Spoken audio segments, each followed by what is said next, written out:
Hello my dear viewers, welcome you all in नैनोडी YouTube channel. So दोस्तों, आप सभी लोग को पता होगा कि सीबीएसई बोर्ड का एग्ज़ाम पैटर्न पूरी तरीके से चेंज हो चुका है, जहां पर जितने भी हमारे रिटन क्वेश्चंस आने वाले थे उसकी जगह पे सारे के सारे एमसीक्यू बेस्ड क्वेश्चन आएंगे। तो दोस्तों, मैं भी ये वीडियो बनाने वाला नहीं था, लेकिन जब अचानक से मुझे ये ब्रेकिंग न्यूज़ पता चली कि जितने भी एग्ज़ाम में क्वेश्चंस आने हैं वो सारे के सारे एमसीक्यू बेस्ड क्वेश्चन होंगे, तो मुझे भी अचानक से वीडियो बनानी पड़ी ताकि आपका जो सिलेबस है बायोलॉजी में अच्छी तरीके से प्रिपेयर हो जाए।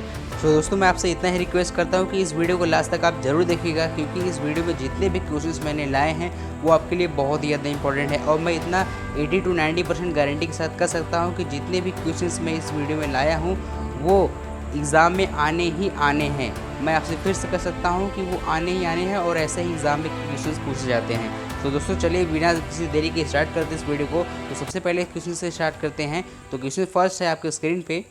सो गाइस, सबसे फर्स्ट क्वेश्चन है कि basic unit of living body. Basic unit of living body आप सभी लोग जानते होंगे कि बॉडी की सबसे छोटी इकाई क्या होती है। तो यहाँ पे सबसे पहला ऑप्शन है स्मॉल रूम, दूसरा है टिश्यू, तीसरा है हेयर्स एंड चौथा है सेल। तो हम सभी लोग जानते हैं सेल जो होता है वो सबसे बेसिक यूनिट होती है। आप सभी लोग पढ़ ही चुके होंगे इसके बारे में। तो यहाँ पे हमारा डी ऑप्शन इज़ करेक्ट।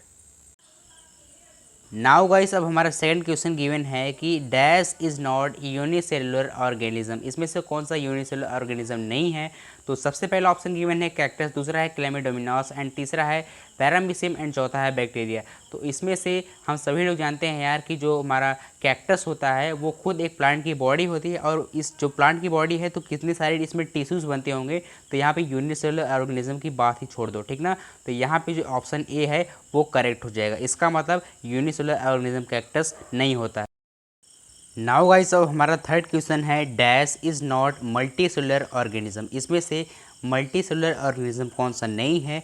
तो वो जस्ट सेकेंड क्वेश्चन के अपोजिट ये वाला क्वेश्चन है। तो सबसे पहला ऑप्शन गिवन है ह्यूमन, दूसरा है प्लांट, तीसरा है अमीबा एंड चौथा है कैक्टस। तो इसमें से हम सभी लोग जानते हैं यार कि जो अमीबा होता है वो मल्टी सेलुलर ऑर्गेनिज्म नहीं होता है, वो सिंगल सेल होता है। वो उसी से खाता पीता है, सेक्रेशन, एब्जॉर्प्शन, रेस्पिरेशन और जो भी होता है करना वो सिंगल सेल ही करता है, ठीक ना। तो यहाँ पे अमीबा जो हो जाएगा ऑप्शन सी वो हो जाएगा करेक्ट। नाउ गाइस, अब हमारा फोर्थ क्वेश्चन है every multi cellular organism has originated from. Every multi cellular organism जो होते हैं वो ओरिजिनेट हुए हैं कहाँ से, वो कहाँ से डेवलप होकर धीरे धीरे बने हुए हैं। तो वो ऑप्शन है हमारा बी, जो कि सिंगल सेल है। तो सभी लोग जान लीजिए कि जो सिंगल सेल से ही मल्टी सेलुलर ऑर्गेनिज्म बने होते हैं, क्योंकि इसमें अंदर क्या है कि मल्टी सेलुलर ऑर्गेनिज्म थोड़े से वेल डेवलप्ड होते हैं और सिंगल सेल थोड़े से ओल्ड टाइप के होते हैं। अगर हम बात करें ओरिजिन की, तो ओरिजिन हमारा सिंगल सेल है, सिंगल सेल से ही मल्टी सेलुलर ऑर्गेनिज्म बने होते हैं, ठीक ना। तो यहाँ पे ऑप्शन हमारा जो बी है वो हो जाएगा करेक्ट। अब हमारा फिफ्थ क्वेश्चन है dash cell is not found in human body. कौन सा सेल इसमें ह्यूमन बॉडी में नहीं पाया जाता है। तो सबसे पहला ऑप्शन है ब्लड, जो कि पाया जाता है, नर्व भी पाया जाता है एंड फैट भी पाया जाता है। इसमें डी ऑप्शन है इलेक्ट्रो, जो कि नहीं पाया जाता है। अब इसका मतलब क्या हुआ, इलेक्ट्रो का मतलब क्या हुआ।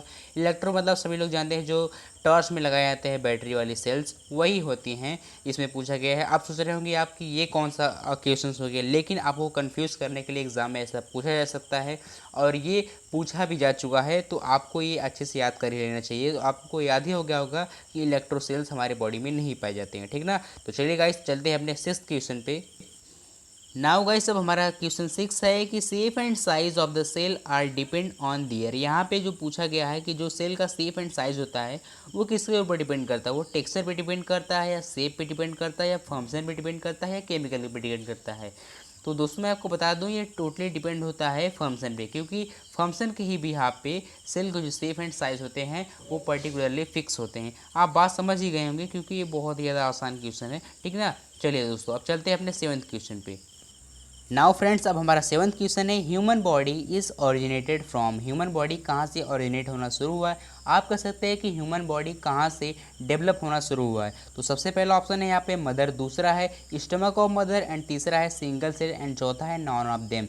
तो यहाँ पे तीसरा ऑप्शन जो है सिंगल सेल वो हो जाएगा करेक्ट, क्योंकि जो यहाँ पे फादर का जो स्पर्म होता है एंड मदर का जो ओवम होता है वो उसमें half and half chromosome number of chromosome पाए जाते हैं, जो कि जब आपस में जब यहाँ पे फ्यूज़ करते हैं तो एक सेल बनाते हैं, जो उसके बाद वहाँ से सेल डिवीज़न होता है, तो धीरे धीरे ह्यूमन बॉडी बढ़ती है और बाद में उसका बॉर्न होता है। तो आप कह सकते हैं कि ह्यूमन बॉडी सबसे पहले जो ऑरिजिनेट होना शुरू हुई वो है सिंगल सेल। तो यहाँ पे ऑप्शन जो सी है वो हो जाएगा correct. Now friends, our 8th question is each cell has certain specific component within it known as। तो सबसे पहला ऑप्शन है सेल बॉडी, सेकंड है साइटोप्लाज्म एंड थर्ड है सेल ऑर्गेनेल्स एंड चौथा है नॉन ऑफ देम। तो यहाँ पे जो सेल ऑर्गेनेल्स है वो हो जाएगा सही, क्योंकि हर एक सेल के पास एक स्पेसिफिक कंपोनेंट होता है जिनको हम कहते हैं सेल ऑर्गेनेल्स, जो कि हर एक सेल के पास होते हैं, ठीक ना। तो चलिए दोस्तों चलते हैं अपने 9th क्वेश्चन पे। नाउ फ्रेंड्स, अब हमारा 9th क्वेश्चन है cell is seen under. Cell किसके अंदर देखा जा सकता है? तो सबसे पहला ऑप्शन है स्टेथोस्कोप, दूसरा है थर्मोमीटर, तीसरा है माइक्रोस्कोप एंड चौथा है नॉन ऑफ देम। तो यहाँ पे ऑप्शन जो सी है वो हो जाएगा करेक्ट, क्योंकि हम सेल को माइक्रोस्कोप के अंदर ही देख सकते हैं। जो बाकी ऊपर के दो ऑप्शन है जैसा कि स्टेथोस्कोप वो डॉक्टर लोग ज़्यादा यूज़ करते हैं, ज़्यादा करके धड़कनों को नापने के लिए ज़्यादा यूज़ करते हैं, और जो हमारा थर्मामीटर होता है उसको भी डॉक्टर लोग ज़्यादा यूज़ करते हैं। आप कह सकते हैं वो लोग इंटरनल बॉडी के इंटरनल टेम्परेचर को नापने के लिए ज़्यादा यूज़ करते हैं, या आप डायरेक्टली कह सकते हैं कि वो फीवर को नापने के लिए ज़्यादा यूज़ करते हैं, ठीक ना। चलिए दोस्तों अब चलते हैं अपने 10th क्वेश्चन पे। नाउ गाइस, अब हमारा जो 10th क्वेश्चन है वो है कि डैश इज सेल ऑर्गेनेल। यहाँ पे कौन सा सेल ऑर्गेनेल होता है? तो सबसे पहला ऑप्शन है अमीबा, दूसरा है बैक्टीरिया एंड तीसरा है साइटोप्लाज्म एंड चौथा है प्लाज्मोडियम। तो यहाँ पे जो ए बी एंड डी है, मतलब अमीबा, बैक्टीरिया एंड प्लाज्मोडियम है, वो क्या है कि ये खुद एक ऑर्गेनिज्म होते हैं, और जो बाकी हमारा साइटोप्लाज्म होता है वो एक सेल ऑर्गेनेल होता है, जो कि हर एक सेल में पाए जाते हैं, ठीक ना। तो यहाँ पे ऑप्शन सी हो जाएगा करेक्ट। नाउ गाइस, अब हमारा 11th क्वेश्चन है कि which of the following is prokaryotic cell. इन चारों में से प्रोकैरियोटिक सेल कौन सा है? तो सबसे सबसे पहला ऑप्शन है यीस्ट, दूसरा है बैक्टीरिया, तीसरा है प्लांट एंड चौथा है अमीबा।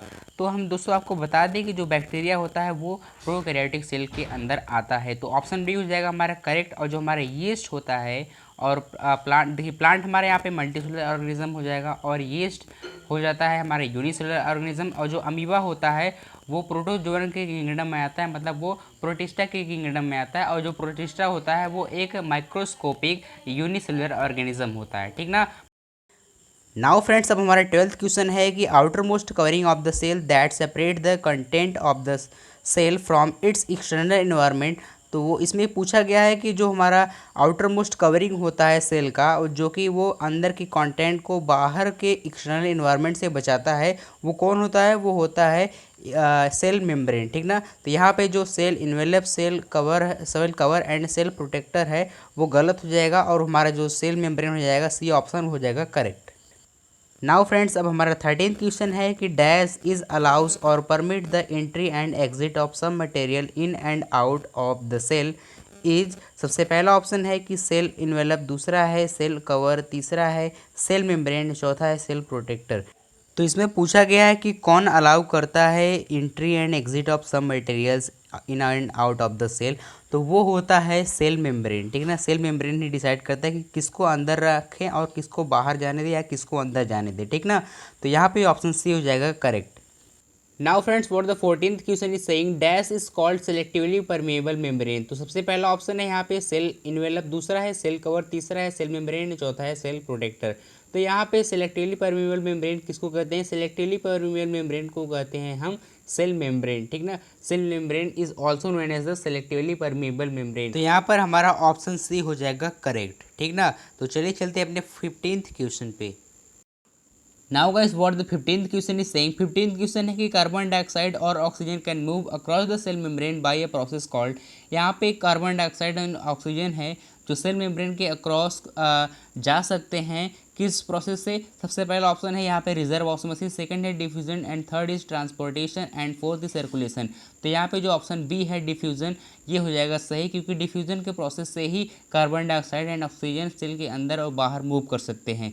तो यहाँ पे ऑप्शन बी हो जाएगा करेक्ट। चलिए चलते हैं अपने 16th क्वेश्चन पे। Now guys, what the 15th question is saying. 15th question है कि dash process plays important role in gaseous exchange between the cell as well as the cell and its external environment। तो first option is reverse osmosis, second is diffusion and third is transportation and fourth is circulation. तो तो यहाँ पे पूछा गया है कि वो कौन सा प्रोसेस है जो गैस को एक्सचेंज करने में और अंदर की इन्वायरमेंट को मेंटेन रखने में हेल्प करता है। वो होता है डिफ्यूज़न, जो कि ऑप्शन बी है। और बाकी जो हमारा reserve osmosis, transportation and circulation है, ये हमारा ऑप्शन तीनों हो जाएंगे रॉन्ग एंड डिफ्यूज़न हो जाएगा हमारा करेक्ट। तो ऑप्शन बी हो जाएगा हमारा करेक्ट। चलिए चलते हैं अपने 17th क्वेश्चन पे। नाउ गाइस हमारा 17th क्वेश्चन है the movement of water molecules through such a selectively permeable membrane is called.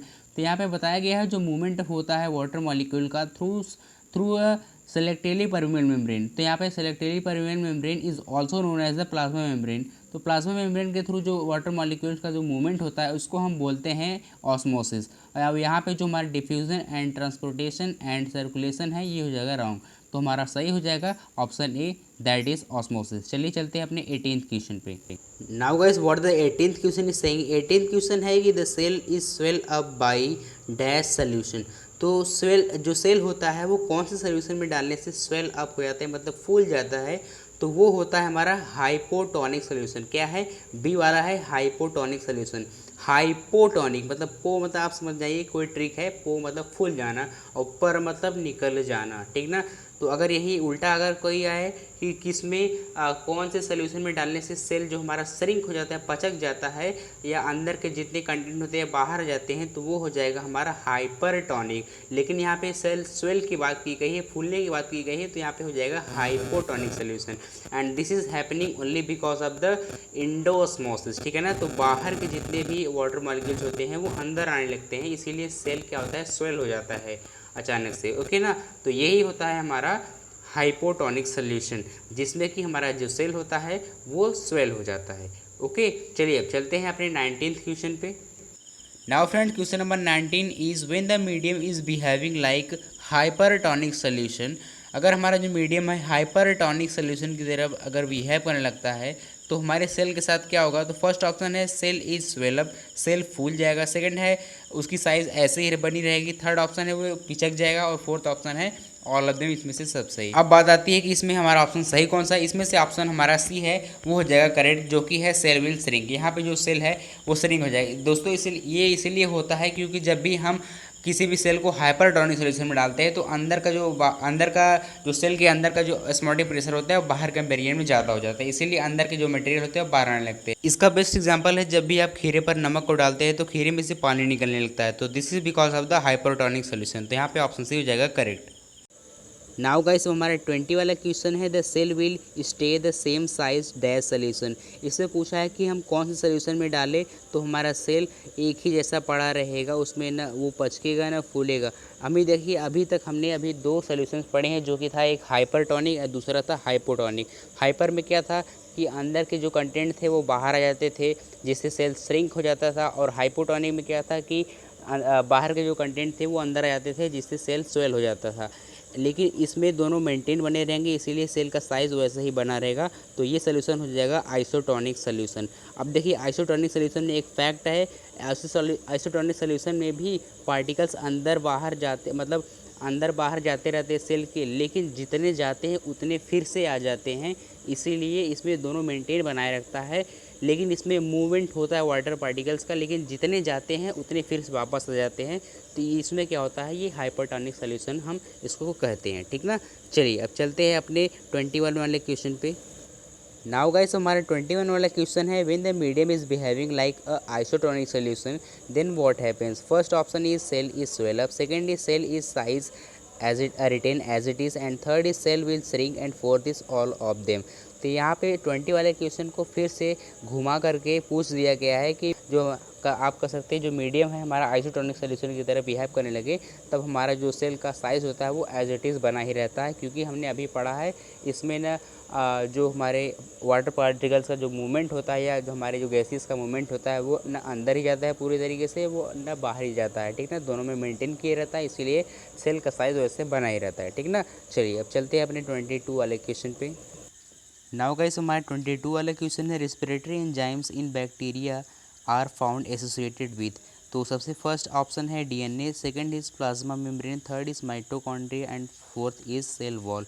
तो यहाँ पे जो बैक्टीरियम वाले जो सेल्स में जो हमारे रेस्पिरेटरी एंजाइम्स होते हैं वो किसके बने होते हैं, वो किसके किससे एसोसिएट होते हैं, तो वो होता है हमारा प्लाज्मा मेम्ब्रेन से, ठीक ना। तो प्लाज्मा मेम्ब्रेन से ही हमारा जो बैक्टीरिया सेल्स में जो हमारा रेस्पिरेटरी एंजाइम होता है वही उसी से एसोसिएट होता है। तो हमारा यहाँ पे ऑप्शन बी जो कि प्लाज्मा मेम्ब्रेन है वो हो जाएगा हमारा करेक्ट। ओके, तो चलिए चलते हैं अपने 23 वाले क्वेश्चन पे। नाउ गाइस, अब हमारा 23 वाला क्वेश्चन है the plasma membrane is made up of. Plasma membrane किसका बना होता है? तो सबसे फर्स्ट ऑप्शन है हमारा यहाँ पे साल्ट, दूसरा है हमारा कार्बोहाइड्रेट्स, तीसरा है मिनरल्स एंड चौथा है लिपिड्स। तो यहाँ पे हमारा जो ऑप्शन डी लिपिड्स है वो हो जाएगा करेक्ट, क्योंकि आपने फ्लूइड मोज़ेक मॉडल तो देखा ही होगा, उसमें सारे के सारे जो हमारे प्लाज्मा मेम्ब्रेन के स्ट्रक्चर होते हैं वो पूरे के पूरे लिपिड से ही बने होते हैं, ठीक ना। तो यहाँ पर ऑप्शन डी हो जाएगा हमारा करेक्ट। नाउ गाइस, हमारा 24 नंबर का क्वेश्चन है cell membrane engulfs food from its external environment called. जो हमारा सेल मेम्ब्रेन होता है वो फूड को इंगल्फ करता है, कह सकते हैं फूड को इनटेक करता है by the from the external environment. उस प्रोसेस को क्या बोलते हैं? उस प्रोसेस को हम बोलते हैं रिजर्व ऑस्मोसिस या डिफ्यूज़न या इंडोसाइटोसिस या सर्कुलेशन। तो वो प्रोसेस एक्चुअली में होता है इंडोसाइटोसिस, ठीक ना। जब भी सेल मेम्ब्रेन कुछ भी इनटेक करेगा, कुछ भी खाएगा, तो वो होगा हमारा इंडोसाइटोसिस, ठीक ना। जब भी सेल कुछ भी ड्रिंक करेगा, पिएगा, तो वो होगा पिनोसाइटोसिस। ये मैंने आपको एक्स्ट्रा बता दिया, ये इसको भी आप याद कर लीजिए। ओके, चलिए अब चलते हैं अपने 25 नंबर के क्वेश्चन पे।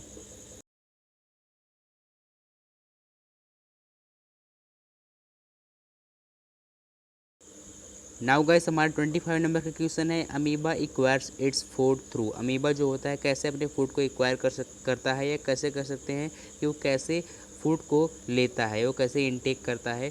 तो वो प्रोसेस कहलाता है रिजर्व ऑस्मोसिस या इंडोसाइटोसिस या ट्रांसपोर्टेशन या सर्कुलेशन। तो यहाँ पे हो जाएगा इंडोसाइटोसिस, या सेल मेम्ब्रेन के लिए भी था और ये यहाँ पे अमीबा के लिए भी है, ठीक ना। क्योंकि अमीबा भी यूनिसेलुलर ऑर्गेनिज्म है और इसके भी सेल मेम्ब्रेन्स होते हैं। तो ये भी अपने सूडोपोडिया को निकाल करके फूड को इंगल्फ करता है और उस प्रोसेस को हम कहते हैं इंडोसाइटोसिस, ठीक ना। तो चलिए अब चलते हैं अपने 26 नंबर वाले क्वेश्चन पे। नाउ गाइस, हमारा 26 नंबर का क्वेश्चन है rigid outer cover present in plant cell. जो हमारा रिजिड आउटर कवर होता है हमारा प्लांट सेल में, जो भी रिजिड आउट कवर होता है उसको हम क्या बोलते हैं? उसको हम बोलते हैं प्लाज्मा मेम्ब्रेन या साइटोप्लाज्म या वैक्यूल्स या सेल वॉल। तो जब भी हमारा सेल के ऊपर का जब हमें हार्डनेस की बात की गई या हार्ड कवरिंग की बात की है या रिजिड कवरिंग की बात की गई है, तो वो हो जाएगा हमारा सेल वॉल, ठीक ना। तो किसी जो प्लांट का जो सेल होता है उसके ऊपर क्या होता है कि सेल वॉल होता है, जो कि बहुत ज़्यादा रिजिड होता है, बहुत ज़्यादा हार्ड होता है, ठीक ना। तो हमारा ऑप्शन डी हो जाएगा correct. Now guys, 27 number question is plant cell is made up of. Plant cell किसका बना होता है? तो प्लांट सेल सबसे फर्स्ट ऑप्शन है सेलुलोज, दूसरा है कार्बोहाइड्रेट, तीसरा है मिनरल्स एंड चौथा है लिपिड्स। तो यहाँ पे जो प्लांट सेल होता है वो पूरी तरीके से सेलुलोज का बना होता है which provide the hardness to the plant. और भी अगर आप प्लांट के बारे में थोड़ा सा और अंदर जाके स्टडी करेंगे तो आप भी पाएंगे वहाँ पे सेलुलोज के अलावा पेक्टिन का, लिग्निन का भी डिपोजिशन होता है, वो उससे भी बने होते हैं, ठीक ना। चलिए, तो हमारे यहाँ पे ऑप्शन ए हो जाएगा करेक्ट। अब चलिए चलते हैं 28 नंबर क्वेश्चन पे। Now guys, question number 28 is dash is a complex substance and provides structural strength to plant. तो यहाँ पे पूछा गया है कि वो प्लांट का कौन सा कॉम्प्लेक्स सब्सटेंस है जो कि उसको स्ट्रक्चरल स्ट्रेंथ प्रोवाइड करता है। तो ऑप्शन ए है सेलुलोज, दूसरा है कार्बोहाइड्रेट्स, तीसरा ऑप्शन है मिनरल्स एंड चौथा है लिपिड। तो इसमें से जो हमारा सही हो जाएगा सेलुलोज, क्योंकि अभी मैंने आपको प्रीवियस क्वेश्चन में बताया कि प्लांट के सेल में डिपोजिशन होता है सेलुलोज का। आप कह सकते हैं प्लांट सेल का जो सेल वॉल होता है वो सेलुलोज का ही बना होता है। तो यहाँ पे पूछा गया है कौन स्ट्रक्चरल स्ट्रेंथ प्रोवाइड करता है, तो वो सेलुलोज ही हो जाएगा, ठीक ना। तो यहाँ पे option number A is correct. चलिए अब चलते हैं अपने क्वेश्चन नंबर 29 पे। Now guys, question number 29 is water movement in plant so osmosis result contraction and shrinkage of cell called. तो सबसे पहला ऑप्शन है रिजर्व ऑस्मोसिस, सेकंड है इंडोसाइटोसिस एंड थर्ड है ट्रांसपोर्टेशन एंड फोर्थ है प्लाज्मोलाइसिस। तो यहाँ पे जो ऑप्शन डी है वो हो जाएगा करेक्ट, क्योंकि फ्रेंड्स यहाँ पे प्लाज्मोलाइसिस की डिफिनीशन ही होती है कि shrinkage of cytoplasm always from the cell wall of a living cell due to outward osmotic flow of water. This is called या इज नोन एज प्लाज्मोलाइसिस, ठीक ना। तो प्लाज्मोलाइसिस सही होता है कि अंदर का कंटेंट बाहर आ जाना या सेल वॉल से अंदर का कंटेंट बाहर जाना या साइटोप्लाज्म पिचक जाना, वही होता है हमारा प्लाज्मोलाइसिस। तो क्वेश्चन में यही पूछा था, तो यहाँ पे ऑप्शन हो जाएगा डी हो जाएगा correct. Okay, now guys question number 30 is nucleus has double layered covering called. यहाँ पे जो न्यूक्लियस का डबल लेयर कवरिंग होता है, तो यहाँ पे जान लीजिए न्यूक्लियस के पास भी दो मेम्ब्रेन होते हैं। एक का नाम हमारा यहाँ पे दिया गया है जिसका नाम है न्यूक्लियर मेम्ब्रेन, जो ऑप्शन नंबर बी है वो हो जाएगा करेक्ट। ठीक ना, चलिए चलते हैं क्वेश्चन नंबर 31 पे। Now guys question number 31 is dash mineral present in nucleus. Nucleus में कौन सा मिनरल प्रेजेंट होता है? तो फर्स्ट ऑप्शन है साइटोप्लाज्म, सेकंड ऑप्शन है nuclear membrane and third option है फ्लूइड एंड फोर्थ ऑप्शन है नॉन ऑफ देम। तो यहाँ पे जो ऑप्शन डी है वो हो जाएगा करेक्ट, क्योंकि यहाँ पे बाकी के 3 ऑप्शन जो ऊपर के हैं वो कोई भी सही नहीं है। अगर सही की बात करें, जो न्यूक्लियस में जो मटेरियल पाया जाता है उसको हम बोलते हैं न्यूक्लियोप्लाज्म। ठीक ना, तो न्यूक्लियोप्लाज्म सही है, लेकिन इसमें से कोई ऑप्शन था ही नहीं, इसीलिए यहाँ पे हो जाएगा नॉन ऑफ देम। तो ऑप्शन डी हो जाएगा हमारा correct. Now guys question number 32 is what happens to raisin if they are placed in isotonic solution. Raisin के साथ मतलब मुनक्को के साथ क्या होगा जब वे आइसोटोनिक सोल्यूशन में डाले जाएंगे? तो फर्स्ट ऑप्शन है दे स्वेल, वे फूल जाएंगे, या बी ऑप्शन दे श्रिंक, वे पिचक जाएंगे, या C option first swell then shrink, वे पहले फूलेंगे उसके बाद पिचकेंगे, या डी ऑप्शन नथिंग हैपेंस। तो यहाँ पे ऑप्शन डी हो जाएगा करेक्ट, क्योंकि मैं दोस्तों आपको बताया था कि आइसोटोनिक सोल्यूशन में ना बाहर ज़्यादा कंसंट्रेशन होता है ना अंदर ज़्यादा होता है, इसीलिए आइसोटोनिक सोल्यूशन में दोनों के दोनों मेंटेन हुए रहते हैं। ठीक ना, तो यहाँ पे ऑप्शन डी हो जाएगा correct. Now guys question number 33 is rod shaped structure present in nucleus called. Nucleus में जो रॉड शेप्ड स्ट्रक्चर पाए जाते हैं उनको हम क्या बोलते हैं? तो फर्स्ट ऑप्शन है साइटोप्लाज्म, बी है वैक्यूल, सी है प्रोटीन एंड डी है क्रोमोसोम। तो यहाँ पे ऑप्शन डी हो जाएगा करेक्ट, क्योंकि हमारे न्यूक्लियस में जो क्रोमेटिन पाया जाता है, थ्रेड लाइक स्ट्रक्चर पाए जाते हैं क्रोमेटिन, जब सेल डिवाइड होने को होता है वही सारे क्रोमेटिन कंडेंस होकर सुगुड़ करके बन जाते हैं 2 रॉड शेप स्ट्रक्चर, जिनको हम बोलते हैं क्रोमोसोम्स। ठीक ना, तो यही हो जाएगा हमारा option number D which is correct.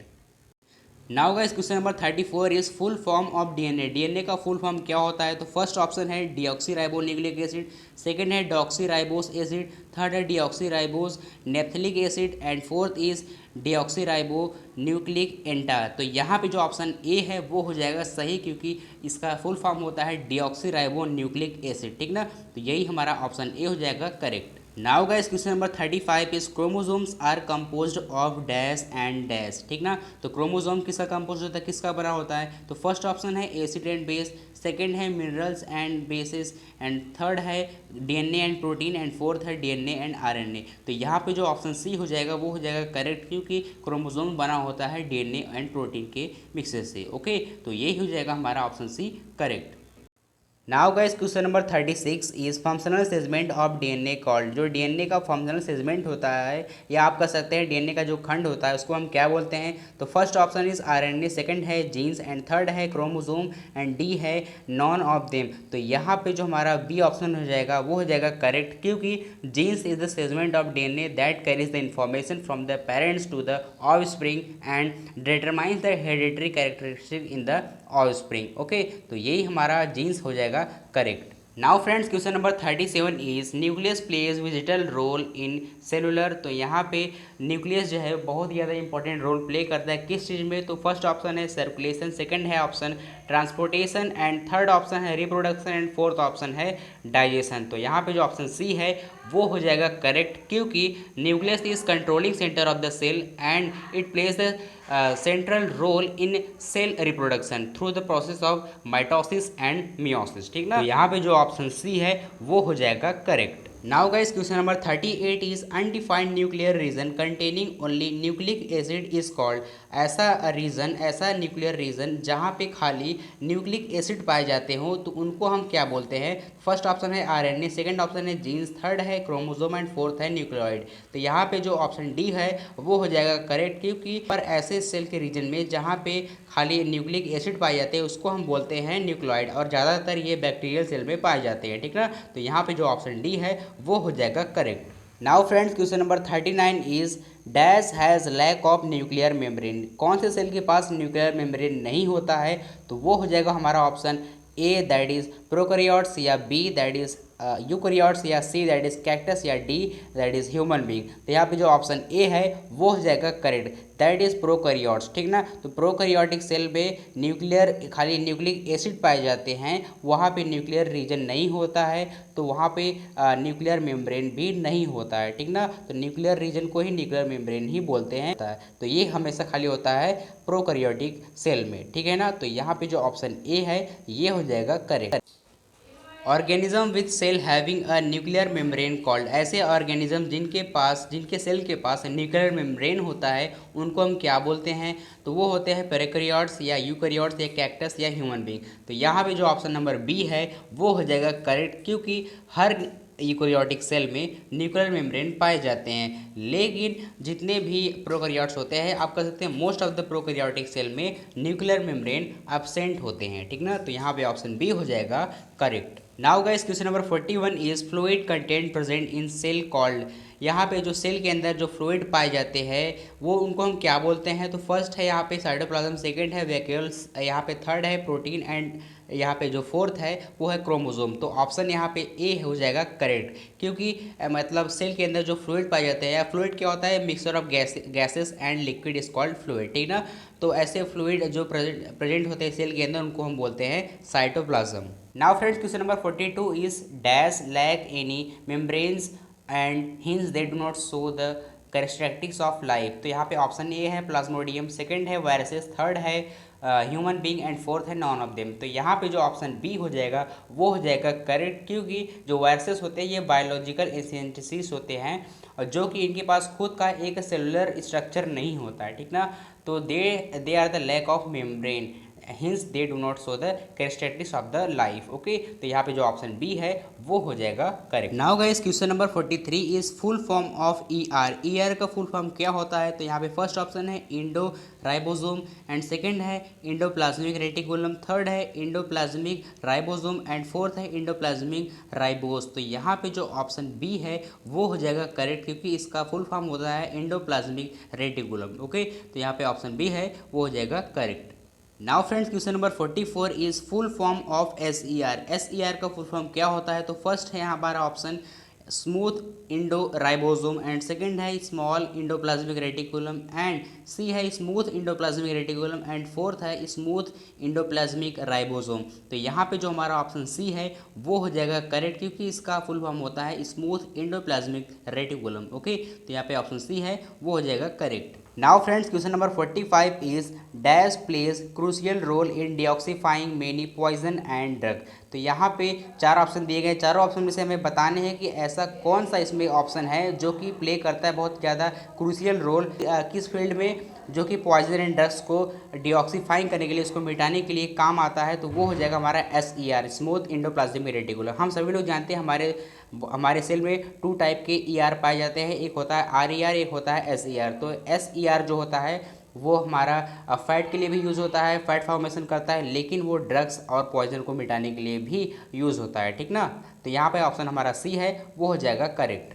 Now friends question number 46 is dash are membrane bound sacs filled with digestive enzymes. तो ऐसा कौन सा मेम्ब्रेन है जो कि डाइजेस्टिव एंजाइम से फिल होता है, तो वो हमारा सबसे पहला ऑप्शन साइटोप्लाज्म होता है, या बी ऑप्शन वैक्यूल होता है, या सी ऑप्शन प्रोटीन होता है, या डी ऑप्शन लाइसोसोम होता है। तो यहाँ पे जो ऑप्शन डी है वो हो जाएगा लाइसोसोम, जो कि यूज़ होता है सेल को मतलब कि डाइजेस्ट करने के लिए। अगर सेल डैमेज जाए या सेल के अंदर जो भी मटेरियल है वो ख़राब मटेरियल, उसको डाइजेस्ट करने के लिए लाइसोसोम का यूज़ होता है। इसके अंदर डाइजेस्टिव एंजाइम पाए जाते हैं जो कि डाइजेस्ट करने के लिए हेल्प करते हैं। तो यहाँ पे ऑप्शन डी हो जाएगा correct. Now friends question number 27 is lysosome are known as. यहाँ पे लाइसोसोम को और हम क्या बोलते हैं, तो फर्स्ट ऑप्शन है power house of the cell, second option है suicide bag of the cell, third option है लिपिड, एंड फोर्थ ऑप्शन है नॉन ऑफ देम। तो यहाँ पे जो ऑप्शन बी है suicide bag of the cell ये हो जाएगा करेक्ट, और बाकी जो हमारा ये power house of the cell है ये हमारा माइटोकॉन्ड्रिया को बोलते हैं, एंड लिपिड दूसरी चीज़ होती है, ठीक ना। तो हम क्या करेंगे, बी ऑप्शन को टिक कर देंगे। तो यहाँ पे ऑप्शन बी हो जाएगा correct. Now friends question number 48 is dash generates ATP. ATP को कौन जनरेट करता है, तो फर्स्ट ऑप्शन है यहाँ पे साइटोप्लाज्म, सेकंड है वैक्यूल थर्ड है माइटोकॉन्ड्रिया एंड फोर्थ है लाइसोसोम। तो यहाँ पे जो ऑप्शन सी है माइटोकॉन्ड्रिया वो हो जाएगा करेक्ट, क्योंकि ATP stand for adenosine triphosphate. It is energy rich molecule which is known as the energy currency of the cell. ठीक है ना। तो इसको कौन जनरेट करता है, इसको जनरेट करता है माइटोकॉन्ड्रिया। तो यहाँ पे ऑप्शन सी हो जाएगा correct. Now friends question number 49 is full form of ATP. ATP का फुल फॉर्म क्या होता है? तो फर्स्ट ऑप्शन है एडेनोसिन माइटोकॉन्ड्रिया, सेकंड है एडेनोसिन थ्राइफॉस्फेट एंड सी ऑप्शन है adenosine try molecule and D option है एडेनोसिन ट्रिपल। ठीक है ना। तो यहाँ पे जो ऑप्शन बी है वो हो जाएगा सही, क्योंकि हमने अभी प्रीवियस क्वेश्चन में बताया था, क्वेश्चन नंबर 48 में बताया था कि ATP is stand for adenosine triphosphate. तो यहाँ पर जो ऑप्शन बी है वो हो जाएगा correct. Now friends finally we reach to the question number 50। तो question number 50 is asking that white और colourless plastid is known as.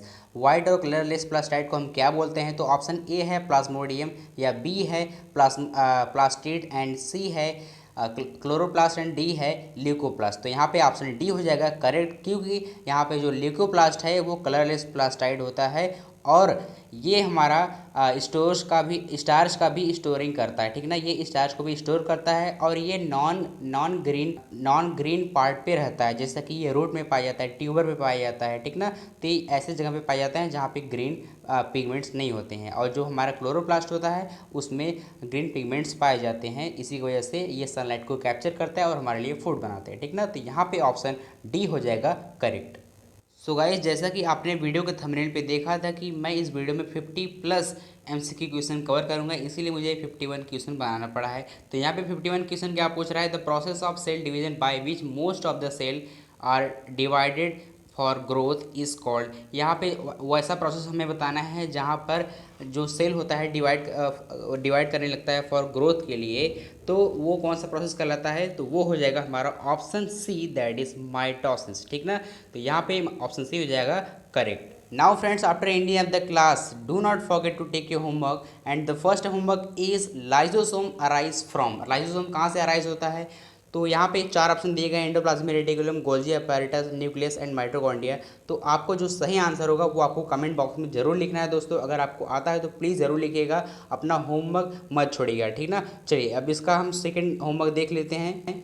Now guys finally we reach to the last slide of this video, that is four new cells. यहाँ पे for नहीं है, for है यार। ठीक है ना। तो four new cells produces by cell division in that new cell have only half number of chromosome then that of mother cell. तो यहाँ पे 4 ऑप्शन दिए गए हैं ना, 4 ऑप्शन से आपको बताने हैं, जो सही होगा आपको कमेंट बॉक्स में जरूर लिखने हैं। तो 2 होमवर्क आपके लिए लास्ट में छोड़ जाता हूँ, आपको जरूर होमवर्क देते हैं। तो गाइज इंजॉयड मोर ना। तो अगर आपको वीडियो अच्छी लगी तो प्लीज़ आपसे रिक्वेस्ट करता हूँ कि प्लीज़ चैनल को सब्सक्राइब करिए, वीडियो को लाइक करिए और जितना ज़्यादा हो सके जितना ज़्यादा शेयर करिए, क्योंकि इसका सेकंड पार्ट भी आने वाला है और आप सेकंड पार्ट के लिए भी कमेंट कर सकते हैं। उसकी मैं वीडियो जल्दी बना दूंगा, लेकिन आपका जल्दी से जल्दी आपका अगर कमेंट होगा तो मैं तुरंत ही बना दूंगा आपको। ठीक है ना।